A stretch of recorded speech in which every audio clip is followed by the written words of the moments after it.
Hey, good morning once again. I'm meteorologist Steve McLaughlin. It is 1:30 and obviously we continue to track Hurricane Sandy. It looks like it is finally beginning to make that turn up to the north and west. We've got the northeast winds.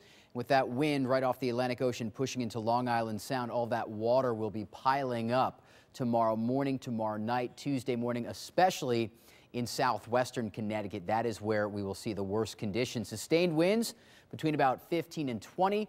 Gusts right now up to 28 miles per hour in New London. These will get much worse over the next 24 hours. Once again, we are mainly quiet on the radar. Obviously, the satellite is showing a lot of clouds, maybe just a little bit of light sprinkle activity. But there it is, Hurricane Sandy.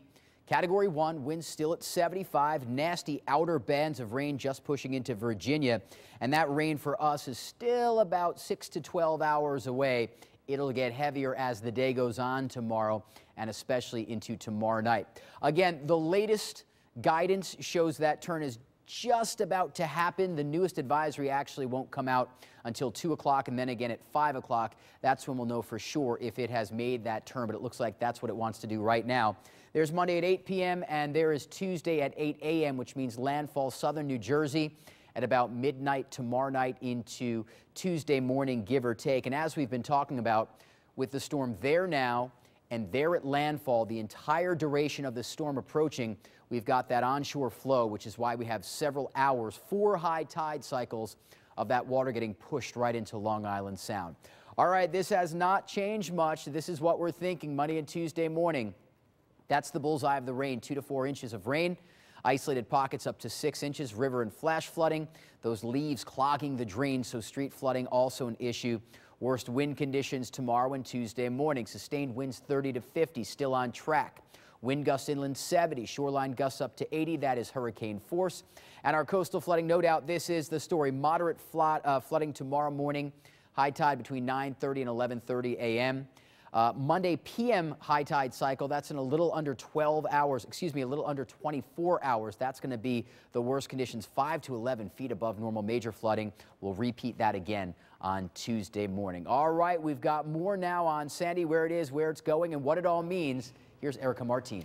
That's right, Steve. I have a lot to probably reiterate. You've said so much there regarding Sandy. That's right. She's starting to make her turn there, and I'm going to show you in just one moment. Let's go ahead and pull this image up here. We have that low, that one low meeting the other low and essentially creating that perfect storm, that perfect setup for what we are expecting. So Sandy's movement currently beginning to turn left off of the Carolina coast. The pressure has dropped. Sandy is strengthening. Now, this is according to the Air Force reserved craft, and in addition, the fastest winds happen to be southwest of the eye, moving between 100 and 120 miles per hour. So here is a look at Sandy's path there. The eye wall there, 75 miles per hour, and as we take a look at its path, it will start to make that left turn very shortly and then work its way up the northeast there and really just start to wreak havoc. That's what we expect. Flooding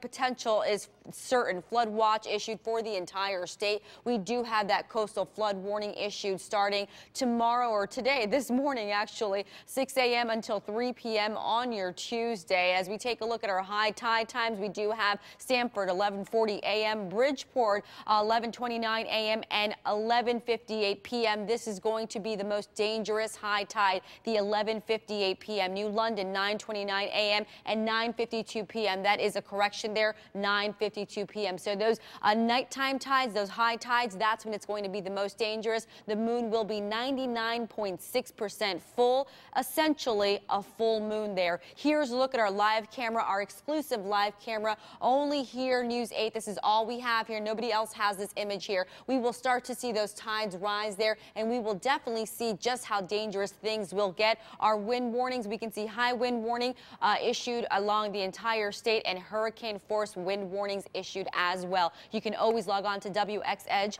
for more information. You have a safe morning.